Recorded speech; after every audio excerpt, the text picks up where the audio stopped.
ভবানীপুরে এবার দুই হেভিওয়েট প্রার্থীর লড়াই। আজ শুভেন্দু অধিকারী ভবানীপুরে তার প্রচার শুরু করেন। অন্যদিকে তৃণমূলের পক্ষ থেকে ভবানীপুর এলাকার সমস্ত কাউন্সিলর এবং মেয়র ফিরাদ হাকিমকে সঙ্গে নিয়ে সুব্রত বক্সির অফিসে একটি গুরুত্বপূর্ণ বৈঠক হয়, যেখানে নির্বাচনের প্রস্তুতি, প্রচার সমস্ত কিছু নিয়ে আলোচনা হয়, এমনটাই সূত্রের খবর। আজকে মেন আমাদের ডোর টু ডোরের ওপর জোর দেওয়া হলো। আমরা প্রথম ডোর টু ডোরটা করি, তারপরে কর্মী সভা আছে, কর্মী সভাগুলো ডোর টু ডোর, এবং পথসভা আছে, আমাদের র্যালি আছে। এগুলো আজকে মানে প্রতি ওয়ার্ড বেসিস, মানে প্রত্যেকটা ওয়ার্ডকে ভাগ করে দেওয়া হলো, যার যেরকম দায়িত্ব। এই সেন্ট্রালি তো হবে আজকে এই পর্যন্ত। কাউন্সিলরদের দায়িত্ব দিয়েছেন। হ্যাঁ, কাউন্সিলররাই করবে। আর এমনিতে মমতা বন্দ্যোপাধ্যায় যেহেতু গোটা রাজ্য প্রচার করবেন, তিনি তো সমস্ত সব সময় দিতে নিশ্চয়ই পারবেন পারবেন না। হ্যাঁ, কিভাবে আপনারা এটাকে হ্যাঁ, দিদির দরকার কি? আমরাই তো রয়েছি, এতগুলো লোক রয়েছে, আমরা দিদির কি দরকার? দিদির কাজ, দিদির কথা বলবে। ঠিক আছে। তো দিদিকে কি ভবানীপুরে দেখা যাবে না প্রচারে? 100 বার দেখা যাবে, কিন্তু আমি বলছি দিদির যে সারা বছর 12 মাসের কাজই দিদির কথা বলবে। এই 4-10 দিন, 15 দিন, 1 মাসের প্রচারে দিদির সবসময় থাকার দরকার কি?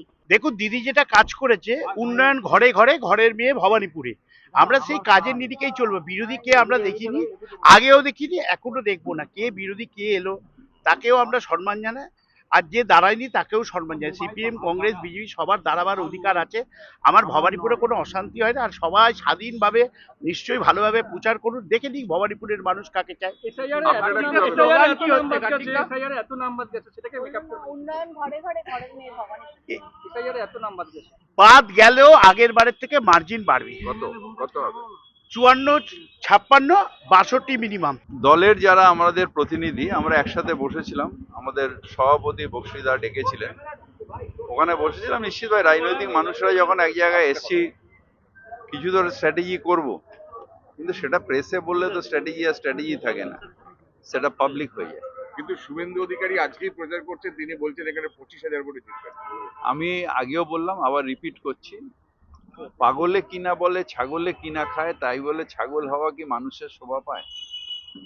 আজকে ভবানীপুর থানায় গিয়ে শুভেন্দু অধিকারী বলেছেন তিনি যদি প্রচারে বাধা পান তাহলে চন্দ্রকোনা থানার মতো যেমন ঢুকে গেছে। দাদা দাদা আপনি এমন কোন ইম্পর্টেন্ট লোক নয় যে আপনাকে কেউ বাধা দেবে।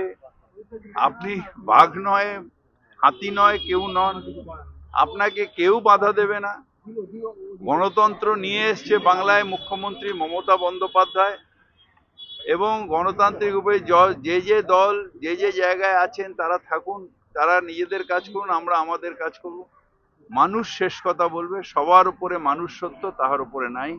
এবং আপনাকে বলি, কার্তিক বলো। উন্নয়ন ঘরে ঘরে, ঘরের মেয়ে ভবানীপুর।